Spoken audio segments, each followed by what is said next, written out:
Get clear, I'm here to set the record straight about these other whack MCs cause they fake. No mistakes, I'm watching all the action. Watch 'em. No satisfaction is given when they capping.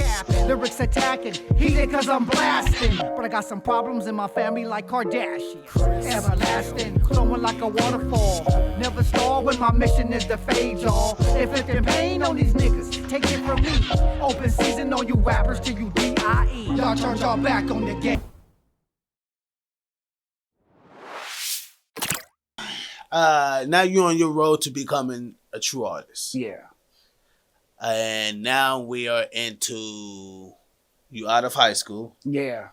Just trying to make things happen, recording. And once we did my first demo, trying to make things happen and really, that's when Prince had a club in downtown LA. And my boy used to produce me. He used to do security there. So after we finished my little demo, we make a lot of tapes, cassette tapes, and we would just go to the club, pass stuff around. And then I started finding out about like talent shows. Okay. And I started. So this is fresh. Yeah, this is fresh. This is like during those times. That's when they had talent shows out. So it was kind of cool. You would go different places, man. Whoever was having a talent show, some people would, you'd go in and audition. Which are now considered open mics. Well, no, they had open mics then too. Oh, really? But the open mics were mainly like you did that for like for fun. Okay. It wasn't really that many open mics around. It was just more talent shows where so talent show where you go sign up or whatever, showcases, sell some tickets or whatever, bring your crowd, do your thing. You know what I mean? So I hit a little circuit with this place called Row Entertainment. They used to be off in like Inglewood, Crenshaw, and Imperial. So I would go there, whatever audition. And he would put these shows on by Southwest College, these talent shows, and we would perform there. He would give us a chance, opportunity to perform, and we would win like trophies and stuff. So that was just early, in the beginning stages. So you getting your feet wet, you're out here, you running shows, doing talent shows, and then you get connected with G-Pops and a few other people throughout that process. Yeah, a friend of mine who lived in the neighborhood, his dad was connected with G-Pops, and he told his dad about me or whatever, that that I could rap and I'm doing shows, and his dad heard some of my stuff. He said, "Okay, yeah, man. Well, I got a buddy that produces in Compton." I was like, "Okay, cool, man.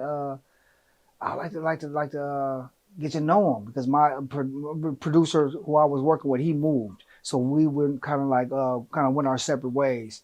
And I wasn't really recording with him anymore, so I was looking for a new home anyway. But I was still taking our demo and just shopping that because I had the instrumental of it. So I would take the instrumental and just shop it around and get auditions.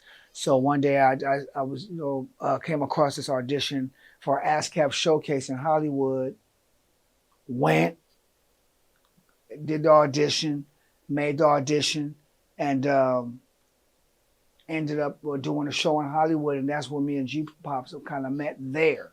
You know what I mean? Doing the showcase. Oh, so G-Pops, so G-Pops was in the streets, huh? Yeah, he was already. So you was in the streets already, young man, huh? I was out there. Yeah, he was already out there doing his thing, man. I was out there. Yeah. So we just happened to run into each other at the show, so it was almost like I was performing and auditioning at the same time. Wow. So he liked what he saw. I was like, "Yeah, man, I can work with you, man. Come on the board, man." And, Yeah. So. And so you guys start working, do some work, and then Southwest Theater. Well, that kind of happened, kind of like at. Because I'm looking at these covers to these movies that you were in. And I'm like, well, goddamn, like Denzel Washington, you know what I mean? Well, like, because now I'm starting. We got Idris.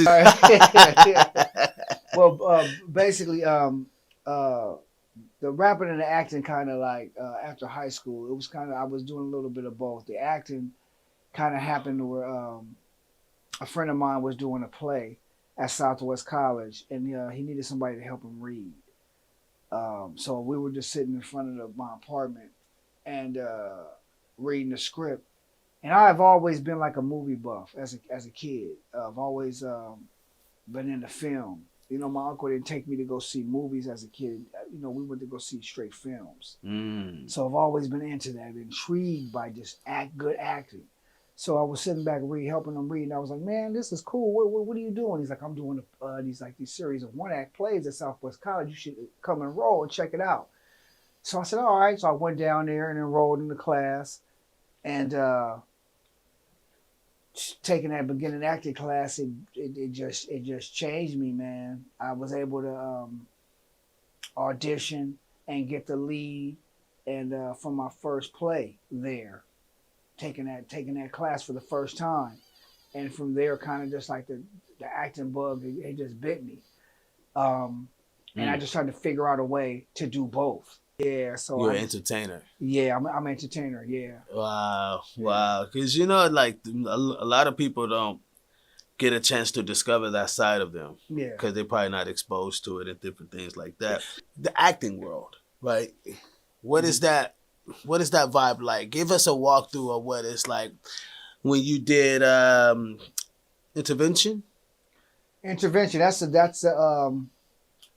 short film that I did with a friend of mine named V-Ray, who's also a producer that I worked with earlier, rapping. We used to do showcases together, and now he's involved in making film.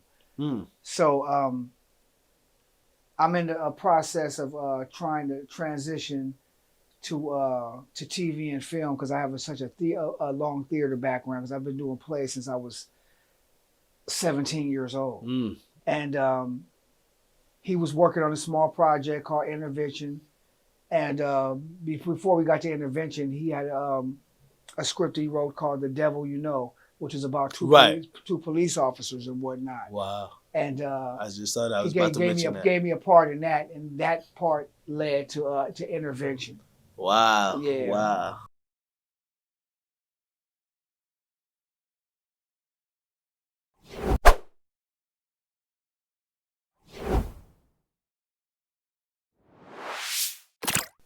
I got some hardball questions. Okay. All right. About music and live shows. How do you balance creating authentic music while meeting modern industry demands? Try to stay authentic as possible, and just try to stay real to life. A lot of my music is basically on everyday.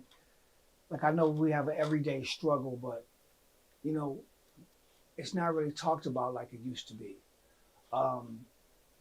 The uplifting of somebody going through things, it's not there in music. And I know that the demand right now is to push, whatever's hot, and the consciousness is not there because the ear is not there. But I think that's what drives us, And I think we all need to hear that because it's good for development. Mm-hmm. It's good. It kind of goes back to what you were speaking of earlier about how hip hop was an outlet to not be in the gang world. Yeah. You know what I mean? But now it's a relevant thing now. Yeah, now it's like you ain't doing none of this. You talking about bang bang. Right. And I know there's a small ear still out there that's craving for the for the realness. And you just I just have to to believe that there's still some good out here. I mean, the music. I know music changes, styles change, and stuff like that, and you do.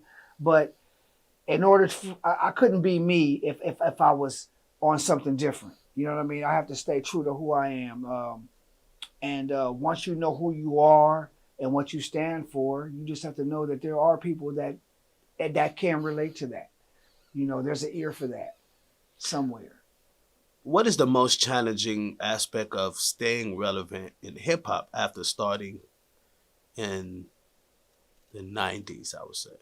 Man, the trying to bridge the gap, because I know there's a wide open gap, right? because I grew up in the age before the internet, before social media, when you actually had to talk to somebody, when you actually could go to a place, you could go to a mall and actually have to look somebody in the eye.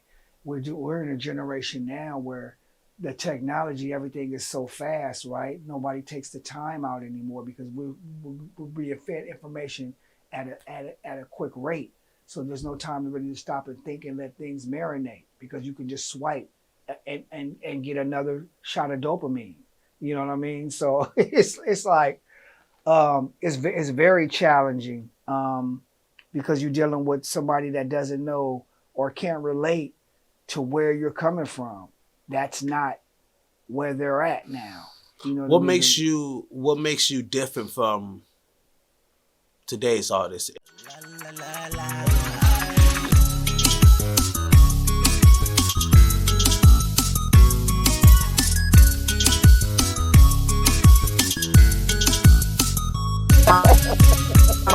So what do you do? Man, I hope you had a beautiful